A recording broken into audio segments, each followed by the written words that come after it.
Hello बच्चों, आज हम संधि का स्वर संधि का दूसरा भेद गुण संधि समझा रहे हैं। पिछली कक्षा में हमने स्वर संधि का पहला भेद दीर्घ संधि समझाई थी, जिसमें ये बताया गया था कि दो समान स्वर आने पर चाहे वो ह्रस्व आए या दीर्घ आए उनका लेकिन उन दोनों को मिलाकर दीर्घ हो जाता है, जैसे महा प्लस आत्मा महात्मा। लेकिन आज हम गुण संधि में गुण संधि समझा रहे हैं, जिसमें है कि यदि अ और आ स्वर के बाद,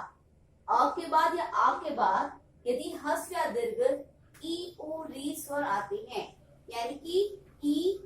ह्रस्व छोटा भी हो सकता है या बड़ा भी हो सकता है। इसी तरह से उ छोटा या बड़ा दोनों हो सकते हैं, और री जो है स्वर आते हैं, ई उ री आते हैं, तो दोनों के स्थान पर क्रमशः ए ओ तथा अर हो जाता है। अर्थात अगर अ के बाद ई आता है तो उसका ए हो जाएगा,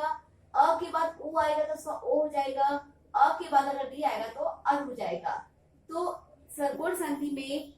इस साइड में अ या आ का होना जरूरी है, और उसके बाद में अगर ई आता है तो ए, उ आता है तो ओ, री आता है तो अर हो जाता है। जैसे कि उदाहरण के लिए सुर प्लस इंद्र, यहाँ सुर में अ जो है अंतिम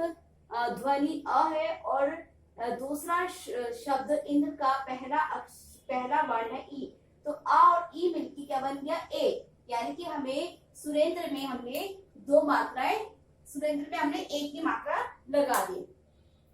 इसी तरह से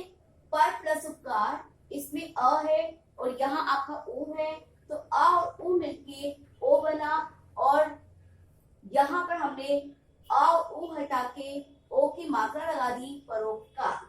इसी तरह से सप्त प्लस ऋषि, आ और री मिलके अर बनता है, तो आ और री मिलके अर, और र के नीचे हलंत यानी कि आधा र है, और ये आधा र हमेशा ऊपर जाता है सप्तऋषि। इसी तरह से महा प्लस इंद्र, आ और ई मिलके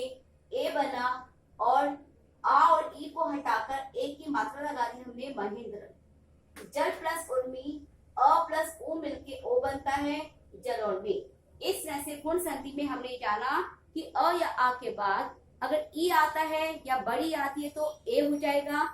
अ या आ के बाद अगर उ आता है या बड़ा उ आता है तो ओ हो जाएगा, और अ या आ के बाद अगर री से ऋषि आता है तो अर हो जाता है। इसी तरह से अब नेक्स्ट संधि आपकी वृद्धि संधि। वृद्धि संधि में यदि अ या आ के बाद यदि ए आई अथवा ओ औ स्वर आ जाए तो दोनों की सांख्या क्रमशः आई और औ हो जाता है। जैसे यहाँ पर भी अ, जैसे गुण संधि में अ या आ का होना जरूरी है प्रथम शब्द में, इसी तरह से वृद्धि संधि में अ या आ का होना जरूरी है, लेकिन इसमें अंतर क्या है कि गुण संधि में तो ई ओ री का होना जरूरी था, और यहाँ पर ए या आई या ओ या औ आएगा, यानी कि अ या आ के बाद ए आता है तो आई हो जाएगा, ओ आता है तो औ हो जाएगा, या आई आती है तो भी आई बनेगी, यदि औ आता है तो भी औ बनेगा। तो गुण संधि और वृद्धि संधि में यही अंतर है। गुण